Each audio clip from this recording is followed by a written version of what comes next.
Hi, hello, welcome back. So today we'll be seeing about technical round interview questions for medical coders, part 3. Okay, so in this few 10 more questions are added. So please watch the video continuously so that you will have a proper clarity and understanding of those questions. And I have given answer also. It is not necessary you have to follow the exact answer. You can prepare your own answers. First question, how do you differentiate coding for seizure versus epilepsy? Seizure is usually coded when it is an isolated or single event, especially it is not a part of diagnosed seizure disorder. Epilepsy refers to a chronic seizure disorder with recurrent unprovoked seizure.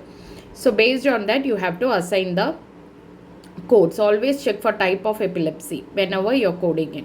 Second question, what is the rule for coding chronic migraine? So the basic code is G43.70 is for chronic migraine, unspecified, not intractable, without status migrainosus. There are more specific codes such as chronic migraine without aura, chronic migraine unspecified. So whenever we are coding it, you have to check for 3 key components which is listed below. Third question, how do you report bilateral eye disorder? So, in many eye conditions, especially those under chapter 7, like diabetic retinopathy or glaucoma, requiring reporting of laterality. If the code includes laterality, the 6th character 1 will be given for right eye, 2 for left eye, 3 for bilateral and 9 for unspecified eye.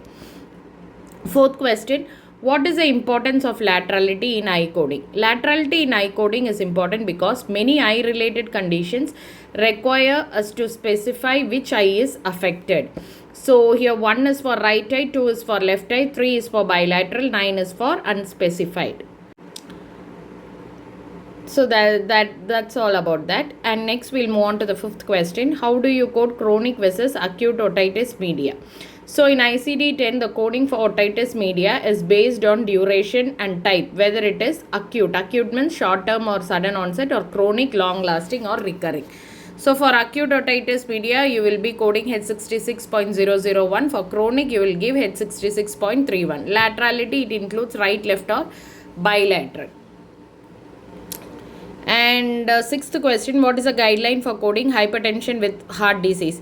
So whenever hypertension with heart disease is given, there is a causal relationship, so we have to give a combination code. So the combination code for hypertension with heart disease is I11 point dash. The dash indicates whether it is with the heart failure or without heart failure. If it is with the heart failure, secondary code should be given for the type of heart failure. 7th question, how do you code myocardial infarction STMI versus non-STMI? In ICD, MI category based on type STMI or non-STMI and the timing, whether it is initial or subsequent. STMI codes starts with I21.0 to I21.3 and non-STMI is I21.4.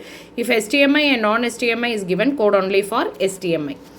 Next, what are the coding rules for asthma and COPD? For asthma, we will be using J45 category. For coding this, you should know the type of asthma and whether it is intermittent or persistent. For coding COPD, the code is J44. It includes it's with acute lower respiratory infection, or it is with exacerbation, or it is unspecified. And 9th question, how do you report respiratory infection? First, you have to identify the type of infection. Example, acute bronchitis, pneumonia or sinusitis. Then look for the causative organism involved, whether like virus or bacteria which is involved. And pneumonia due to streptococcus, you will be assigning J13. If the organism is not specified, you can go for unspecified code. 10th question, how do you code gastroesophageal reflux with esophagitis? When coding for gastroesophageal reflux with esophagitis, you should follow these codes. K21.0 is for with esophagitis and K21.9 is for gastroesophageal reflux without esophagitis.